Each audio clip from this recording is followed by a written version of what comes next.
అండి, welcome to our channel. ఇవాళ మనం గోంగూర పచ్చడి చేసుకుంటున్నాం. ముందుగా ఒక 2 స్పూన్స్ ఆయిల్ వేసుకొని ఆయిల్ బాగా హీట్ అయ్యాక అందులో ఒక 1 స్పూన్ ఎండుమిర్చి వేసేసి ఎండుమిర్చి బాగా వేయించినంత వరకు ఉంచాలి.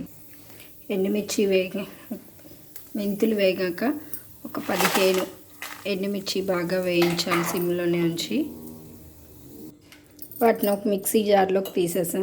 తర్వాత గోంగూర వేసుకొని గోంగూర మొత్తం వేసేసుకొని ఇలా గోంగూర మగ్గుతున్నప్పుడు చిన్న సైజు అంత నిమ్మకాయ సైజు అంత చింతపండు, రుచికి సరిపడా సాల్ట్ వేసుకొని ఇది కొంచెం దగ్గరకు మగ్గిన తర్వాత మిక్సీ తిప్పేసుకోండి. చూసారు కదా, గోంగూర మగ్గిపోతే ఎంత అవ్వదు. ఇది దగ్గరికి అయిపోయింది. ఇప్పుడు స్టవ్ ఆఫ్ చేసి ఇది చల్లగా అయ్యాక మిక్సీ చేసుకోవాలి. ఈలోపు ముందుగా మెంతులు, ఎండుమిర్చి ముందు దీన్ని మిక్సీ తిప్పాక అప్పుడు అది వేసుకోవాలి.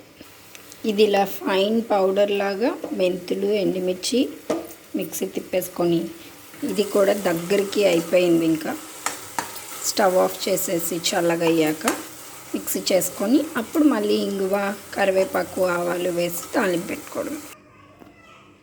ఇలా ఫైన్ పేస్ట్ చేసుకొని ఇప్పుడు తాలింపు వేసుకోవాలి. ఒక 4 స్పూన్స్ ఆయిల్ పడుతుంది. ఆయిల్ బాగా హీట్ అయ్యాక కరివేపాకు కొంచెం వేగితే బాగుంటుంది. కరివేపాకు, ఇంగువ. ఆయిల్ ఎందుకు ఎక్కువ వేసుకుంటున్నామంటే ఈ పచ్చడి నెల రోజులు ఉన్నా పాడవదు.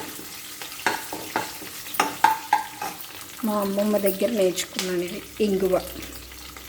ఇంగువ కూడా వేసుకుంటే టేస్ట్ బాగుంటుంది. ఇంగువ హెల్త్ కన్నది మంచిది కూడా కదా.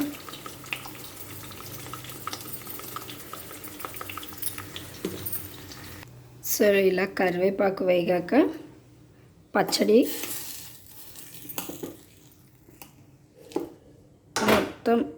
మొత్తం పచ్చడి అంతా వేసేసుకొని ఇలా కాసేపు ఆయిల్లో వేగితే పచ్చడికి చాలా రుచి అనేది వస్తుంది. నెల రోజుల వరకు పాడవకుండా కూడా ఉంటుంది. Bye, welcome. మళ్ళీ ఇంకొక మంచి వీడియోతో మీ ముందుంటా. అంతవరకు like, share, subscribe my channel.